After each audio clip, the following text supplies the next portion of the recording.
Presiden terkejut menemukan karyawan wanita baru di perusahaannya. Kebiasaan membersihkan remah-remah biskuit di lantai. Sama persis dengan kebiasaan kakak perempuan dalam ingatannya. Keduanya sama-sama membasahi tisu terlebih dahulu. Dia segera menyadari, gadis di depannya kemungkinan besar adalah kakak perempuan yang hilang selama 18 tahun. Siapa yang mengajarimu menyapu begitu? Kau tidak membiarkanku meninggalkan sedikit pun sisa. Ah, kau tidak bisa langsung menggunakan tangan. Jika kau tidak mau, aku hanya ingin bekerja dengan baik. Mengapa kau memperlakukanku seperti ini? Jangan berpura-pura lemah di depanku. Kau tipe orang seperti ini. Aku jengkel begitu melihatmu. Pergi saja. Presiden berencana untuk mengusir gadis itu saat berbicara. Namun, tanpa disadari, dia menginjak tisu basah di lantai.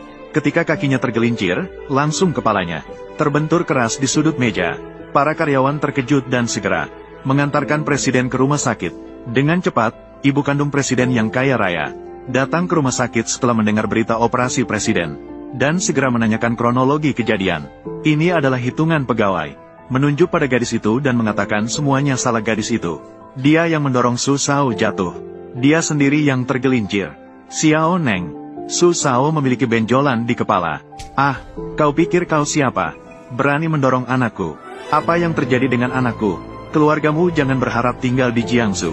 Kau akan mendapat masalah. Dokter, bagaimana keadaan anakku? Tuan Huang. Su Shao memiliki benjolan di kepalanya, dan pembuluh darahnya pecah. Darah sangat dibutuhkan segera, tapi darah panda Su Shao tidak ada di rumah sakit kami. Darah yang diambil masih dalam perjalanan. Mungkin sudah terlambat. Bagaimana bisa begini? Di rumah sakit kalian begitu banyak orang, tapi tidak ada satupun darah yang sesuai. Apakah itu layak?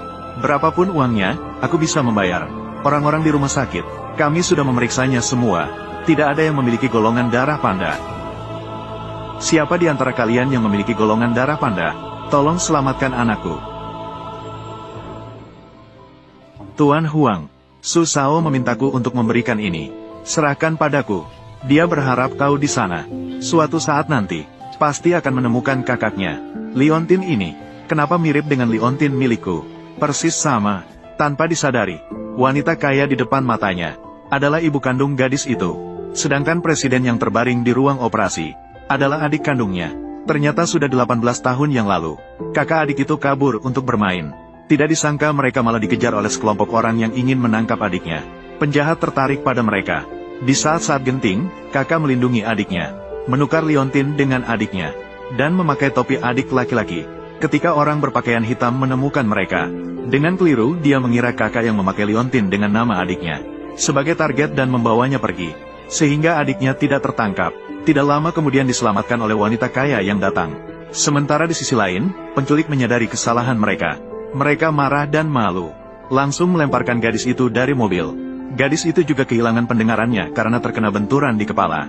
Untungnya, keesokan harinya, dia ditemukan oleh pria baik hati dan dibawa ke rumah sakit. Dokter melihat kondisi ini, semua menyarankan agar dia dikirim ke panti asuhan. Paman yang kesepian dan tanpa keluarga memutuskan untuk mengadopsi gadis kecil itu. 18 tahun berlalu, gadis itu tidak hanya cerdas dan bijaksana setelah dewasa, dia juga membantu pria itu mengumpulkan barang bekas. Dan dengan usahanya sendiri, berhasil bekerja di grup Su. Pada saat itu, dia tidak tahu bahwa pemilik grup Su ini adalah ibu kandungnya. Suatu hari, ayah dan putrinya sedang mengumpulkan barang bekas di pinggir jalan. Mereka ditabrak oleh seorang presiden yang tidak memperhatikan jalan. Melihat presiden yang menabrak orang, dia langsung ingin kabur dengan memutar arah mobilnya.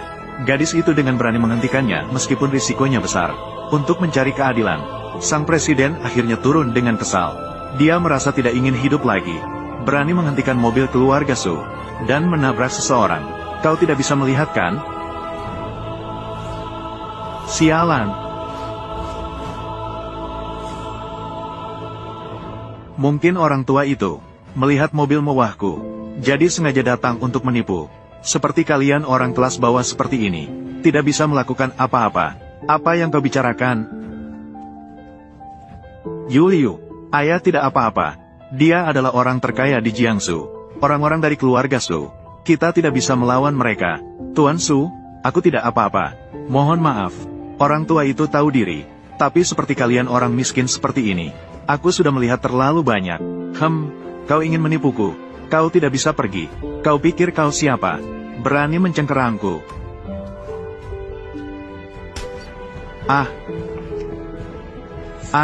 Kau. Yuliu. Kau masih berani menipu aku. Apakah kau tahu kesalahanmu?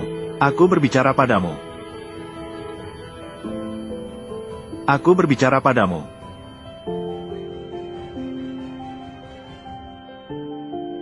Kenapa dia tuli? Malang sekali.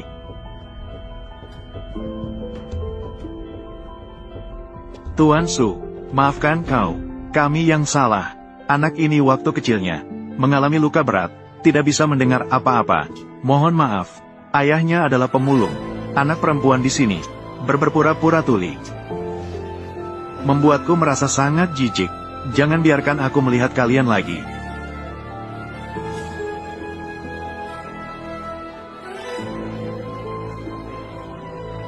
Yuliu, ayah tidak berbakat, membuatmu menderita. Jangan salahkan ayahmu. Itu keluarga Su yang terlalu berlebihan. Jangan katakan begitu. Kau harus bekerja di bawah orang lain di masa depan. Apakah kau akan bekerja di bawahannya? Kau pegang uang ini. Beli 2 baju baru. Aku tidak butuh, aku punya cukup baju. Peganglah. Adik perempuan kita, Yuan, sudah besar. Dia sudah menjadi gadis besar sekarang. Besok adalah hari pertamamu bekerja. Dengarkan kata-kata ayahmu. Cepat beli 2 baju baru. Jangan biarkan rekan kerjamu merendahkanmu. Keesokan harinya, gadis itu datang bekerja di grup. Namun rekan kerja yang sombong tidak hanya meremehkannya, tapi juga mengejek gadis itu. Orang seperti dia seharusnya tidak bekerja di perusahaan ini. Gadis itu bisa menahan ejekan dari rekan kerjanya. Namun dia tidak pernah membayangkan bahwa presiden adalah pemilik perusahaan ini. Mengapa dia begitu? Kau, bagaimana bisa kau di sini? Su, dia adalah karyawan baru hari ini. Karyawan baru yang baru saja bergabung. Jenis ini juga bisa masuk ke perusahaan kita. Grup Su. Dia adalah sarjana ganda dari Universitas Beijing yang masuk sebagai peringkat pertama dalam ujian tertulis. Wow, peringkat pertama ya. Tapi ini adalah keluarga Su. Aku bilang dia tidak pantas. Dia memang tidak pantas. Itu Su Sao. Berani mengganggu Su Sao. Ambil barangmu dan pergi. Besok jangan sampai aku melihatmu. Meskipun ini perusahaan keluarga Su. Perusahaan keluarga Su. Aku hanya datang untuk bekerja. Kenapa kau bisa seenaknya memecatku?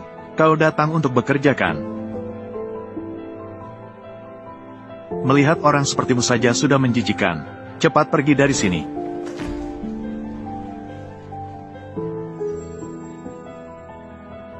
Sampah itu kau yang menyebabkannya tumpah.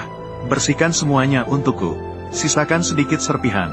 Kau jangan berharap bisa mendapatkannya. Surat pengunduran diri sudah ada.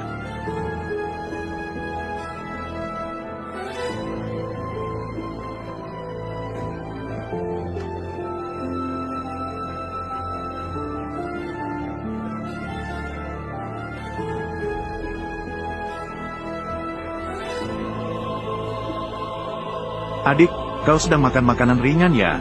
Kau mencuri makanan ringan lagi. Hus, berbicaralah pelan-pelan. Jangan sampai ketahuan oleh ayah dan ibu.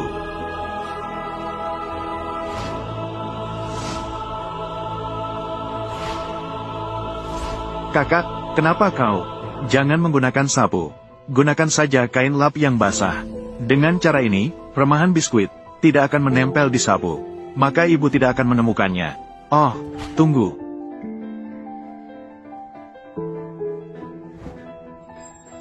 Siapa yang mengajarimu membersihkan seperti ini? Kau tidak membiarkanku menyisakan sedikit serpihan. Kenapa tidak langsung menggunakan tanganmu? Jika kau tidak mau, aku akan memaksa dengan mulutmu. Aku hanya ingin bekerja dengan baik. Mengapa kau membuliku seperti ini? Jangan berpura-pura lemah di depanku. Kau tipe orang seperti ini. Aku muak melihatmu, pergi saja.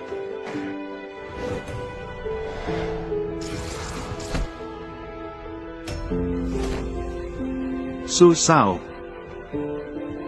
Su Sao, Su Sao.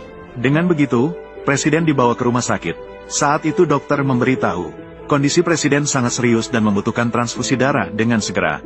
Namun karena darah panda, tidak ada yang cocok di ruangan itu. Wanita kaya ini sangat gelisah. Di saat genting, Gadis baik itu dengan baik mengeluh. Mengklaim dirinya memiliki darah panda. Dokter segera bertindak setelah mendengarnya. Lalu membawa gadis itu ke ruang operasi. Namun karena kondisi presiden terlalu kritis. Tidak lama kemudian, jumlah darah yang diambil dari gadis itu melebihi batas. Dokter memberitahu wanita kaya itu, jika terus seperti ini, nyawa gadis itu akan terancam. Ternyata wanita kaya itu benar-benar kejam.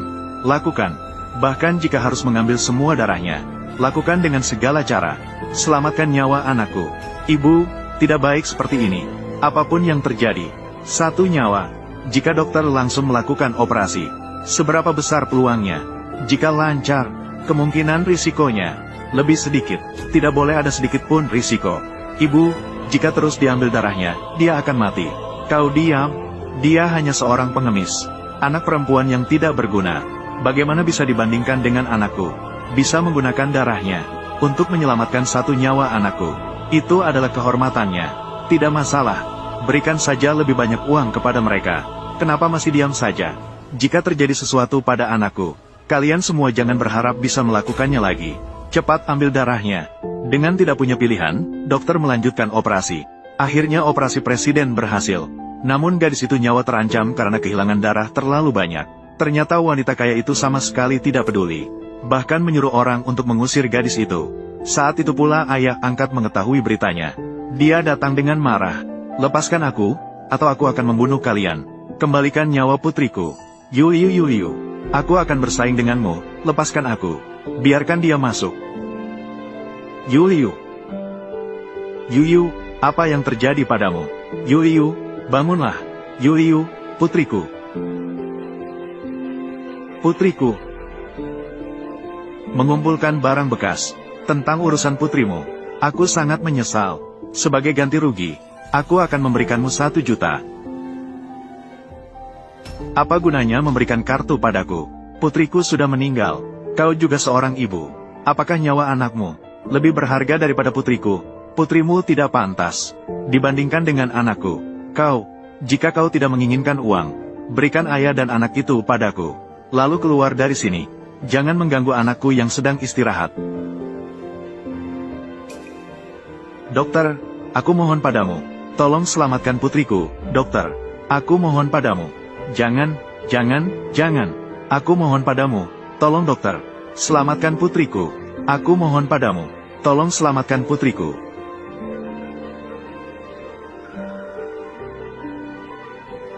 Yuyu, saat kecil, ayah minta maaf padamu.